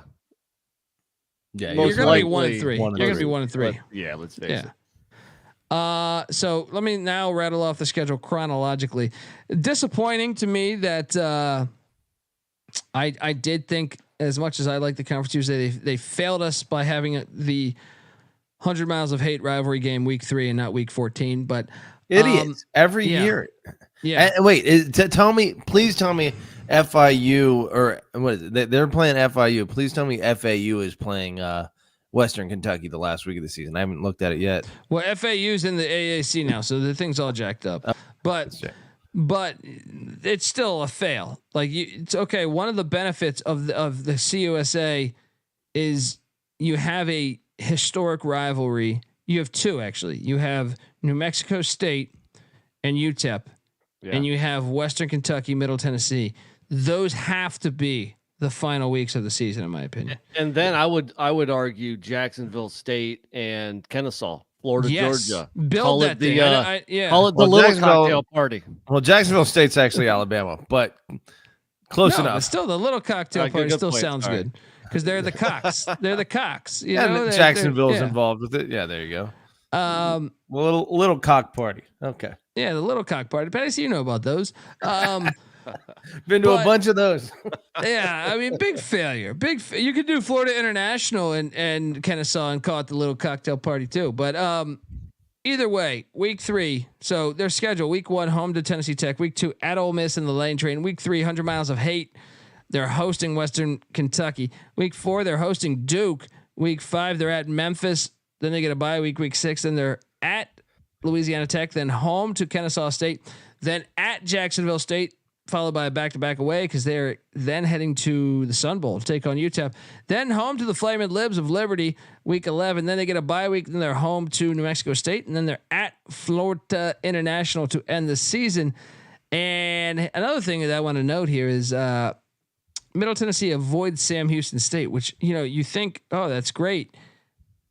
I mean, I'm sorry, you're thinking that's great in my point of view, because I think Sam Houston's better than their record. If you're an MTSU fan, you're thinking that's great because they sucked last year. I actually think it's a blessing in disguise. Or you're thinking it's horrible I'm because surprised you have this at fifth hardest. I had that second hardest. Yeah, it's I mean, one that, of the harder ones. I agree. That with you out there. of conference and you play all three of the top teams. I don't see this is one of the toughest, man. I thought the fact that they get an FCS first off, and they avoid Sam Houston, which I think is better than and then another thing is, to me, they're hosting Liberty, right? Sure. They're hosting Western Kentucky. That matters to me. Two of the three big games are at home. They also that's Duke. the one saving grace. They also get Duke first month of a brand new head coach. I thought there's value in that as opposed to later in the year. I still think it's a hard schedule, man. 3.5 wins over under is Mike points out in the chat. What do you think? Oh wow, there's a line, or is this his own? Mike, line? where are you pulling that from? Yeah, that's a good question. I would go over. They have one guaranteed against Tennessee Tech, right? They can get 3 more wins. I mean, most of these conference Mike made it up. Okay, but I don't think he's that wrong. It's probably going to be somewhere close to that. Yeah, I'd say over, but not by a lot. I think I would say under. Tennessee Tech, Kennesaw. Florida International. I think New Mexico State. I think Jerry Kill's built New Mexico State's team, even though they've lost a ton. I would still favor New Mexico State. Louisiana Tech possibility. I think he's spot on. I think 3.5 is about right. Well, make a damn pick, Patty. Over or I'll say under? under. Which one? Yeah. I'm gonna say under. All right, you guys are all wrong. He's going under, and he's a Tennessee, he's a MTSU fan, I think. All right, folks. Look, stick around if you're on YouTube. Stay put. But on the audio side, we're going to transition to the B side on the college football experience. Subscribe, tell a friend, go over there, give us a 5-star review. Remember, subscribe, youtube.com/the college experience. And remember, as always, folks, you better start thinking about yours. And we out of here. All right, we are back on the college football experience, talking Conference USA football. What's more American than that? As we jump over to the New Mexico State Aggies and the best logo in college football, in my opinion. New Mexico State, magical year a season ago, and they got it right. First off, I will reward Conference USA here. The Battle of the I-10 is week 14 rivalry week, as it should be. Those are conference foes too. The stakes are higher when they're conference foes. Like, I love the Rio Grande rivalry against New Mexico, but since they're not in the same conference, you have to play that early in the year. Love the fact you end the season with a pivotal game. I don't know that conference championship implication will be involved, but I entertain the thought. To have the opportunity to say fuck you to your rival, pit the backyard brawl, Colorado, Nebraska. Colorado, I remember 2002, they derailed Nebraska from the national championship. When you add those types of stakes to it, Washington State, one of those years with Leach, they got Washington when they were in a big spot. That makes the rivalry, like, it's like giving crack to the rivalry. The rivalry just all of a sudden just goes to the next level. They're hanging out with prostitutes. I missed the beginning of this. Yes, I appreciate the prostitute comparison there, but what game in this rivalry? I mean, I'm assuming you're talking about the UTEP game. Yeah, they got it right. I'm saying. They got it right by putting it at the end of the year. You're just saying end of the year period makes things better. And they're both in the same conference. Like, they have another rival game. Look at week 5. You see it there. The Rio Grande rivalry against Bronco Mendenhall, New Mexico. I love that rivalry. Yeah, you're right. By the end of the year, 14 unless they're in the same conference. Right. You make the even if one team's good and one team's bad, you put the spoiler potential there. If both teams are bad, it's, to have bragging rights be the only good thing that happened that season for you. No matter what, in conference, regional rivalries at the end of the season are the best way to do it. Now, they avoid Kennesaw State. Now, is that a good thing or a bad thing? I would say it's a bad thing if you're an Aggie fan, right, NC Nick? Yeah, sure. Completely agree. So the non-con, I think this is the second hardest schedule, in my opinion. Nick, I had it at 5. I don't see how this is harder than Middle Tennessee State. Well, let me ask you this: does the quality of the team itself impact how you view the schedule? Like, if two teams had the exact same schedule, right? Say Liberty had this schedule, or New Mexico State had this schedule, and we know New Mexico State just lost Jerry Kill and Diego Pissing-Pavia, and they're about to take a step back. I think we've talked about it before, where it's like home games against really hard teams. If you have or road games against really hard teams, if you have like championship expectations, are a negative. But if you're just trying to go bowling, getting those games on the road and taking that L. I think I looked at it more neutrally as not looking at the new coach and Pissing-Pavia being gone. I looked at it as in, I think this schedule just on the opponents, if this was given to any of the CUSA teams, I would find this to be the second hardest. That was my opinion of it, and I'll try to make sense of it. Oh yeah, please do, because right off the bat, their non-con is easier than Middle Tennessee.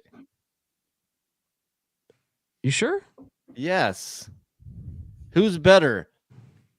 Go down the list. Well, SEMO's an FCS. SEMO's much better in the FCS than Tennessee Tech. SEMO's a very good FCS program. I kind of just count FCS as FCS, unless you're one of the top ones. Tennessee Tech's horrible. SEMO's good, right? So that matters to me. Then SEMO, what the fuck is SEMO? For a team like New Mexico State, that does matter. Yeah, especially it's breaking in a brand new coach, you could lose that game. State or if it's someone like that. If it's Georgia, SEMO, and fucking Tennessee Tech are the same team. If it's New Mexico State, that's where the differentiation matters. Yeah. Well, I did not factor that into my analysis. So. Okay, well, that's not all of it. To me, you have 2 sets of back-to-back away, and one of them is so your non-con is at Fresno State, right? One of the non-con games, but you get a conference game against Sam Houston the very next week. That sucks. And then you get a huge rivalry game against New Mexico. Now, I know you could say Duke is better than Mexico. You're accurate, but in a rivalry game, I tend to throw out record books. That is just to me a tough to have a back-to-back away and then a rivalry game is a challenge to me. Then also, did I add in Liberty's week 2? So you literally could be 1-4, right? But you also have another back-to-back away, and to me, you have that sandwiched with your hardest rivalry game after. So both your back-to-back aways have gigantic rivalry games on the back end of them. Then you also have, before that rivalry game, you have a Western Kentucky game, which we value as was a super tough place. Then you also, I forgot, you have to play at Jacksonville State. So you add in all of those. I think it is a very hard schedule. I just think in conference it's comparable. And then I think Middle Tennessee's tougher out of conference. But I see your point where as far as how it's laid out, it's a little bit tougher for New Mexico State, but still, I'm just going to disagree. I think Middle Tennessee State is harder. At Fresno, at Texas A&M, they're getting their ass whooped in both those games. Well, so at Fresno is basically at Memphis. At Texas A&M is basically at Ole Miss, and Duke is better than New Mexico. True, but it's a rivalry game, and then SEMO is better than Tennessee Tech. So yeah, but those teams should beat those. I mean, these teams should beat the FCS opponents either way. Yeah. But I would also say you have 2 back-to-back away games, and then the layout is tougher. I agree. Getting the rivalry games on the back of both of the back-to-back away games. Sometimes that's good. When you come home, you get re-energized at your home. I don't know. I just thought it was a tougher, and then like I said, we're you have comparing to go a road trip to Fresno to a road trip to Memphis. I'm not buying that the road trip to Memphis is on the same level as a road trip to Fresno. I think Fresno is tougher, although it may be in the same ballpark. And then at A&M, I think it's a tougher trip than at Ole Miss. Although I do agree with that. How can you say that? I still agree because with that. A&M's a far more intense environment, and they have the number 1 class every fucking year recently. That is an insane comment. When's the last time I would rather done anything? Ole Miss is the type of team that loses those fucking games. I guess A&M did lose to App State. Ole Miss has not lost those kind of games. What are you talking about? Recently, first off, that game that doesn't really matter. Both teams are going to lose, so it doesn't matter. I would still rather play at Ole Miss than at A&M if it was me. I don't. Either way, that's a loss. I agree with you. Yes. Yeah. I don't know. That was my logic. The having back-to-back away games. I mean, I had the stat for years. I think that's horrible. I also think it's horrible to get Liberty week 2 when you have a brand new fucking coach. You want to get Liberty towards the back end of your schedule. They're not beating Liberty either, even at home. Not with the new coach. I mean, at least let your new coach breathe a little bit. After you play SEMO, you got to take on the team that won the championship week 2. That's horrible. I'd say you might as well get it out of the way early in the season and get that loss and then grow. But at the same time, there is momentum. So if you're taking a bunch of losses early in the season, that could hurt. Look, if that's Tony the other Sanchez, thing too. Middle Tennessee gets Ole Miss week 2 with a new head coach. Meanwhile, New Mexico State gets to wait until week 14. But if it's a A&M loss, matchup. both are a loss. Let's be honest. Both are a loss. But my thing is if you were telling me you could replace Louisiana Tech with Liberty week 2, I would love for that to happen. If I'm Tony Sanchez, getting the Flaming Libs week 2 is horrible. It's a horrible spot to get them, in my opinion. We're splitting hairs here. Yeah. All right, moving on. Yeah. Anyway, folks, I want to tell you that the College Football Experience Conference USA season preview episode is brought to you by Underdog Fantasy. Underdog Fantasy is the easiest place to play fantasy sports. It's also the fastest growing fantasy app in the industry. What are you doing, folks? Check it all out. Sign up with SGPN's teaming up with Underdog, so you want to sign up. They're giving away a big bonus. Sign up now you have about 48 hours between now and the end of the month, and we're going to give away 5 winners that will receive a Underdog hat, Underdog shirt, and a $50 SGPN gift card. Sign up today using the promo code SGPN, and you go to sportsgamblingpodcast.com/dog to enter the contest for your chance to win over at Underdog Fantasy. Check it all out, folks. All right, we are back on the college football experience, and yes, we are still talking Conference USA football. The show won't end. We're talking about the Sam Houston State Bearcats. Life at the Bear Claw. Year 2 could be a little tricky. All right, could be a little tricky. Now, the non-con.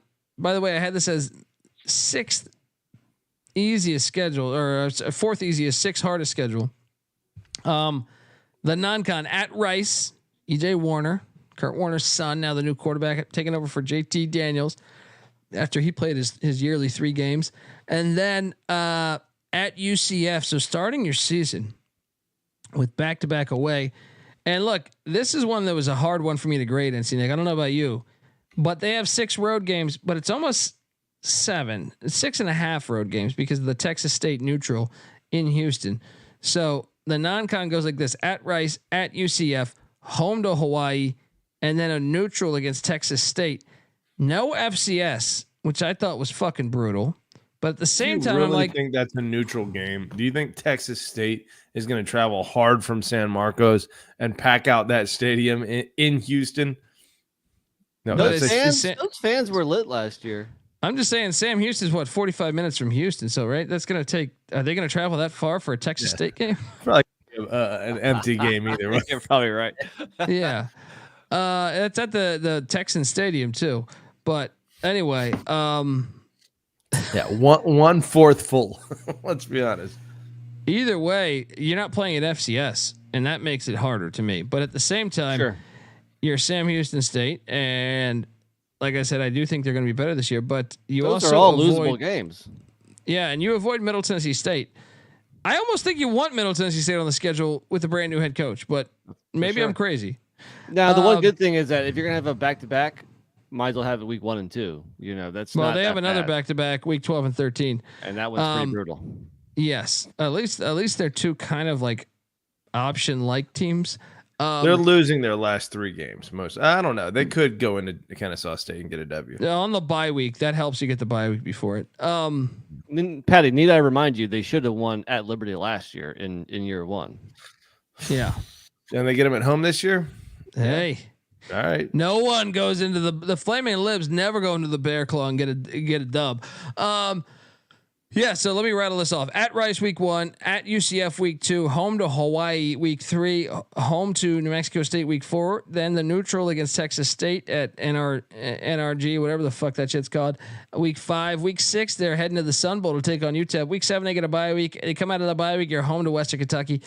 And then you're at Florida International week 9, then home to La Tech week 10, then a bye week 11, then you're at Kennesaw State week 12, at Jacksonville State week 13, then home to the Flaming Libs week 14.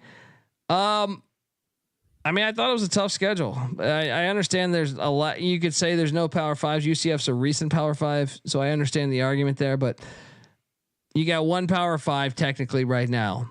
No FCS, and Rice and New Mexico State Rice and Texas State were bowl teams. Hawaii was not. You might have the upper hand there, but I kind of thought Rice as a program, are they rolling, or was that a little flash in the pan? I do think Rice is solid for a couple years now. And what quarterback did they get to come in there? They got EJ Warner. Warner. Yeah. That's probably 2 losses to start. The toughest thing for Sam Houston here is that there's no gimmies. Yeah, I'd say that's the biggest. But I think there's week 10. 8 straight winnable games after UCF or Rice and UCF. I think there are none of those games that are a guaranteed loss. Even Western Kentucky. I think Texas State's a guaranteed loss. What? Texas State was fire last year. They were scoring like 70 points a week, and they just got your boy. They just got the JMU starting quarterback. What's his name? Oh, that's true. McLeod. Yeah, I think Texas State is going to be. I think that's a guaranteed loss. I was surprised he couldn't find a better home. He's a little bitch. Auburn was in talk with him, but I don't know what happened. He ended up at Texas State. That Lone Star beer money. It's not that difference between bigger difference between him and Cam Ward. There it is. I said it. I'll take Cam Ward. You might have a little bias there, but I'll take Cam Ward too. But look, undersized, athletic quarterbacks, whatever, dime a dozen. Yeah. So I think we can all agree that this is a pretty hard schedule, but the real question is like, who's Sam Houston? If they're better than we think, then they're gonna do okay against. Mike says 1.5 wins. I will lock that up if that's the case. I expect some hatred there. I mean, come on, they're definitely gonna have over 1.5 wins. They could win the conference if they improve. I'm not. Who did Sam there. Houston beat in the FCS championship a couple years ago? South Dakota State. South Dakota State. Yeah. Maybe Mike's a Jackrabbit fan because that's the only way that he can throw out 1.5 wins. Look, I'm a JMU fan, and we choked the biggest choke of all times against Sam Houston. That's right. And I'm still, Colby and I were at a bar in Boone watching that game, right? Good God. We were. Dude, that was the worst meltdown I've ever seen in my life. Look, I don't know. I thought I think it's a challenging schedule, but I also thought I understand the point that there's not many for sure wins, but I also think there's not many for sure losses. Yeah. So I think there's opportunity. Let's talk about these UTEP Miners. I had this as the hardest schedule. Nick, did you? Yes, I did. Okay. We agree eye to eye here. The non-con at Nebraska, home to Southern Utah, who's playing much better. And I love that. I love Desert Utah against Desert Texas. We need more desert football. I love New Mexico State. Yeah. New Mexico State, Las Cruces, Desert New Mexico. The more desert football, the better. More Sun Bowl scenery, Yes, it's perfect you know what for they Southern need? Utah. I want to see the beginning of Indiana Jones 3. What is it? The Last Crusade, where they got all the big fucking rocks. I want to see that outside every stadium. Yeah, I love it. Sun Bowl is the best stadium. Right. Look, so the non-con at Nebraska, home to Southern Utah, at Colorado State, week 4, and then week 13 they're at Tennessee.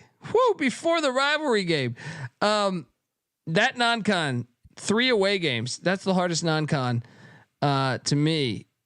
3 away games, and then Southern Utah is not a terrible FCS. They're getting pounded. I think you look at it. It's 3 guaranteed losses basically.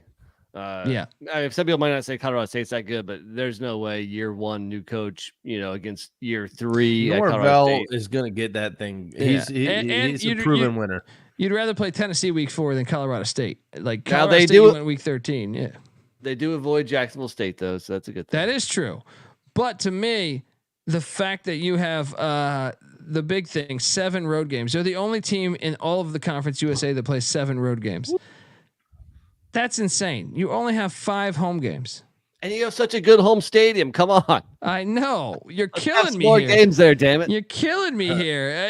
Hey, they won't be in the red at the end of the year. They should be in the black, well before Black Friday. That's true. Man, they gotta find a way to make this work. So the whole schedule as a whole. Week 1 at Nebraska, week 2 home to Southern Utah, week 3 at the Flaming Libs. You got to hate that too, because your coach is brand new. You'd rather play Liberty on the back end. Liberty getting gifts, taking on brand new head coaches week 3. Then it's a back-to-back away that you self-implied in a way, or self set up with Colorado State. Colorado State and Fort Collins week 4. Then you get a bye week. Then you're home to Sam Houston, which is a game I dig. Then you go to Western. That's another thing. You play at Liberty and at Western Kentucky. You might miss Jacksonville State, but damn. Yeah. Then Where's you're home the easy stretch in this schedule? Oh, keep going. Sorry. You're home to Florida International after week 7's Western Kentucky game. Then week 9, you're at La Tech. Week 10, home to Middle Tennessee. Week 11, home to Kennesaw State. You get a bye week. Then you're at Tennessee. You're focusing on that Tennessee game, but the worst part about this, that's the waste of a bye week. Like, you want your bye week to get ready for a game you can win. Yes, the bye week should be week 13, because week 14 you have the Battle of I-10. That is the biggest waste of a bye. Go into your take a bye just to get your shit fucked up and take a body blow. Right. Oh, and then you have the rivalry game after, so it's like fuck. After taking the body blow to Tennessee, you gotta head to Las Cruces. And another thing, I think New Mexico State breaking in their brand new head coach Tony Sanchez. Look, I'm not saying he'll work out in New Mexico State, but yeah, he's gonna know his team a lot better by week 14 than he will in the first 6 weeks of the season. So that's true. Maybe it's not the coach that maybe Dimmo didn't need to get fired. Maybe it's the athletic director that needed to get fired. The schedule like that. Brutal. Not doing themselves any favors. And look, me and NC Nick didn't consult pre-episode or anything, or we both had this as the hardest schedule. I think it's clear cut. That's the hardest schedule. Yeah. Yep. I agree with you guys. All right, folks. Before I get to the final team, the Hilltoppers, I want to tell you that the college football experience is brought to you by Hall of Fame Bets. Win bigger by betting smarter this NBA season with Hall of Fame Bets, a sports betting analytics platform for parlays, player props, and game lines. Research every NBA and soccer bet with historical stats and data. Stop betting in the dark and join over 30,000 users researching with Hall of Fame Bets to craft more intelligent, data-driven parlays. Download the Hall of Fame Bets app or visit hofbets.com. Use that promo code SGPN to get 50% off your first month. Start researching, start winning with Hall of Fame Bets. All right, we are back. Final team, the Tops. Love the Tops. Love the. Let's be honest, the Tops logo. One of the best in all of college football. And Nick, your thoughts? Kind of like the Blob back from USFL, right? Yeah. He's just there's something great about it's unique. It's very unique. Patty C, I know you like it too. Oh, it's beautiful. You know, with everybody trying to go with like a fierce, yeah. You know what? It's nice to have a whimsical one. Cartoony, yeah. Whimsical is a great word for it. 100%. YouTube.com. I like their other experience. Their other logo, which is a hand waving a flag, a towel, a towel. I think, yeah. You know, that's what they got to do. When you're a hilltop, you can't just put some hills and just a human at the. They should do that. Just put Blob on the top of the hill. A human standing at the top. Yeah. I'm sweating out this UVA game. They're up 2 right now with 20 seconds. Sorry, go ahead. This non-con. How about this non-con? This non-con at Alabama. Now it looked worse, obviously, a couple months ago when Saban was still there. But then home to Eastern Kentucky, who Eastern Kentucky has made it known they want to be FBS. I love this game on the schedule. This should happen every fucking year because Eastern Kentucky, Western Kentucky, the rivals right there. It's right there. And then the very next week, you get 100 miles of hate, by the way. But then after that, you're home to Toledo, who obviously is like the best team in the MAC. And then you make a strange trip to Chestnut Hill to take on Boston College. You could lose all 4 of those games. Actually, you could lose all 5 of those if you add in the 100 miles of hate. But I don't think they will. I'm just saying. Well, who are they going to lose? They're going to lose at Alabama. They could win 3 of them also. They're going to lose against Toledo at home, do you think? Probably. I would favor Toledo, but not by much. Toledo's a better team. Toledo, I agree. I would favor them by 3.5, maybe. Oh, yeah, maybe 4, 5, 6, somewhere in there. 6? Not that much. Yeah, they're not that much better. Yeah. At Boston College is probably lost. Bill O'Brien will have them by week 5. Boston College can lose to anybody. They could lose that game. Boston College could lose. Sure. Like Western Kentucky has had successful wins against P5s before. 3-2 would be a great start. But they could also lose to Eastern Kentucky, guys. EKU is a FCS playoff team year in, year out. Like that, and Eastern Kentucky. I don't know what that final score was because I think the rails went off. They were playing at Kentucky, and that was like a 7-point game in the 4th quarter last year. Guess you That's a dangerous game, especially after the body blow from Bama. It's a dangerous game. I don't know. I say 3-2. What was your rank here? Because you have. Oh no, I fucked this up. This is this is the one that I fucked up. Okay. My rank was I had Western Kentucky at the 4th hardest schedule. Okay. Sorry if you're watching on YouTube. Okay. Mike in the chat says Alabama vulnerable week 1. Wouldn't that be amazing? That would be amazing. So chronologically, the whole schedule, by the way, and let me key in, they do avoid Florida International, which you probably want on the schedule. Yeah, you do. Week 1 at Alabama. Week 2 home to Eastern Kentucky. Week 3 100 miles of hate at Middle Tennessee. Week 4 home to the Toledo Rockets. Week 5 going to Chestnut Hill to take on Boston College. Week 6 bye week. Week 7 home to the UTEP Miners. Week 8 you're heading to Huntsville, Texas to the Bear Claw to take on Sam Houston State. Week 9 they got a bye. Week 10 you're home to Kennesaw State. Week 11 you head to Las Cruces to take on the Aggies. Week 12 you're home to La Tech. Week 13 you hit the road to the Flamin' Libs, and week 14 you're home to Jacksonville State. Now that's obviously a brutal end of the season with Liberty and Jacksonville State back to back. I mean, I had it as a hard schedule. I think I had it as 4th hardest schedule. So I think it's a hard schedule. I think Liberty looking at the whole Conference USA, like I said, I have Liberty 9th, and the other teams that we said were on that level, Jacksonville State and Western Kentucky, I have as the 3rd and 4th hardest schedule. So I think Liberty's going to cruise through this conference personally, but I do expect the top to be bowling again.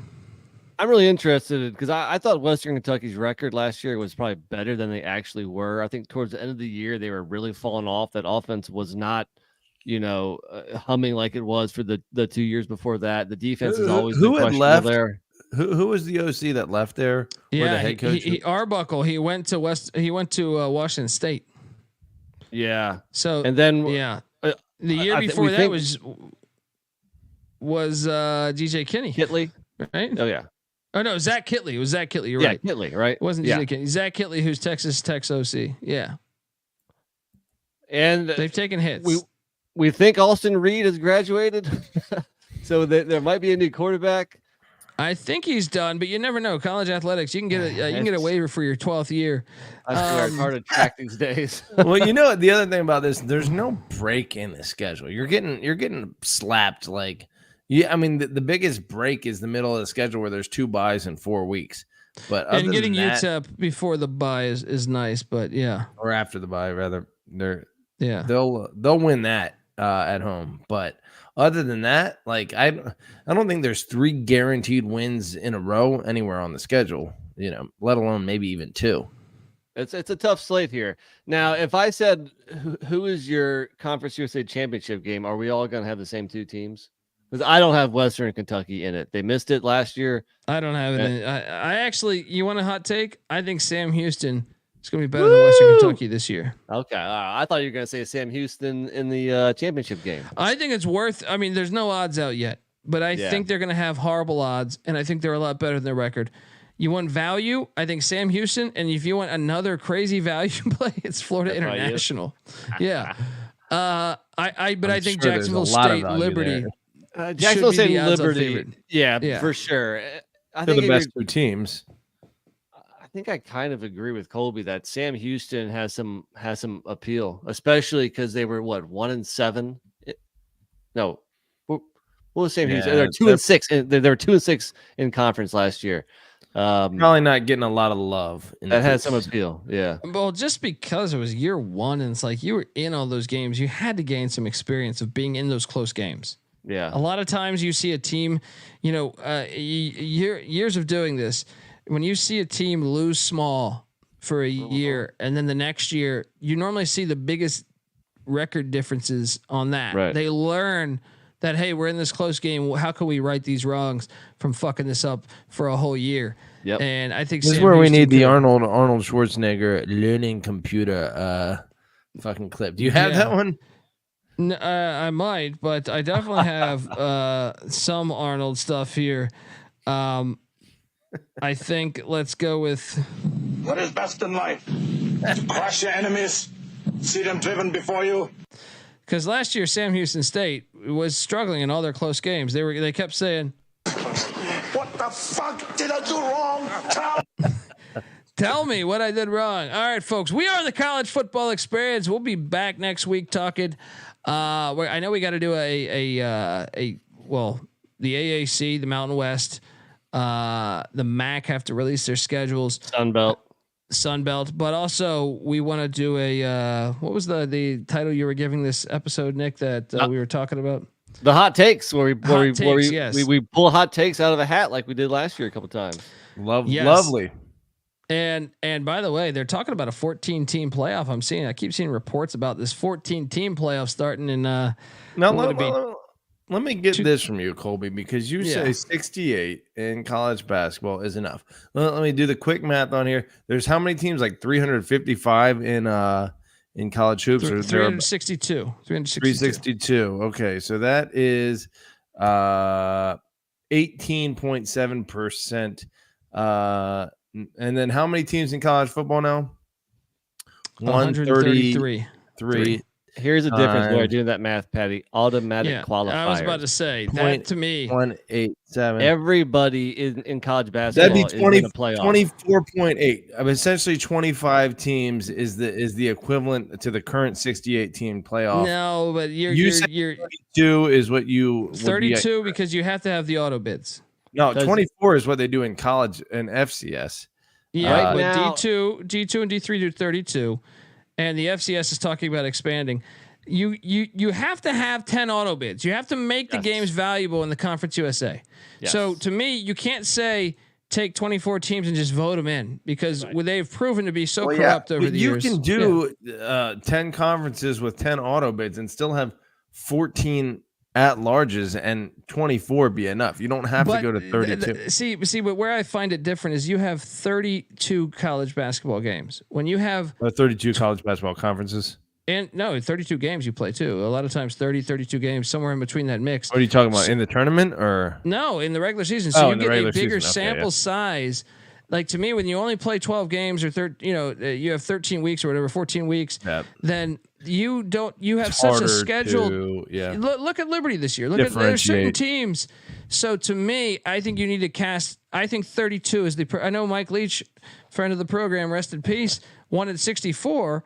And I'd be okay because I think 64 is better than 24. And it would take 2 months to finish because you can only play once a week. You know, and he was also I think a genius 16 is my number. Give me 10 conference chance. Give me 6 at larges. We've never because fucking the scheduling is such a it's like when you have these gigantic conferences. There is part of you're me gonna that have Liberty appreciates in. Guys, college football this needs is a pod for another day. The regular season does need to mean something in college football. It's what makes it never meant anything. It never meant anything.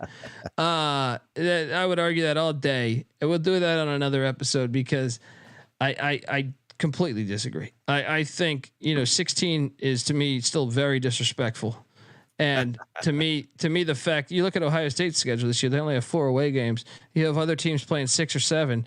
You can never have until you have unless you. I would agree on 16. Scheduling transparency. Yes, but you can't do that in a disorganized sport. Yeah, that's true. They need to not be in charge of it because when you're in charge of it, that's a lot of manipulation happening that we're just accepting. Yeah.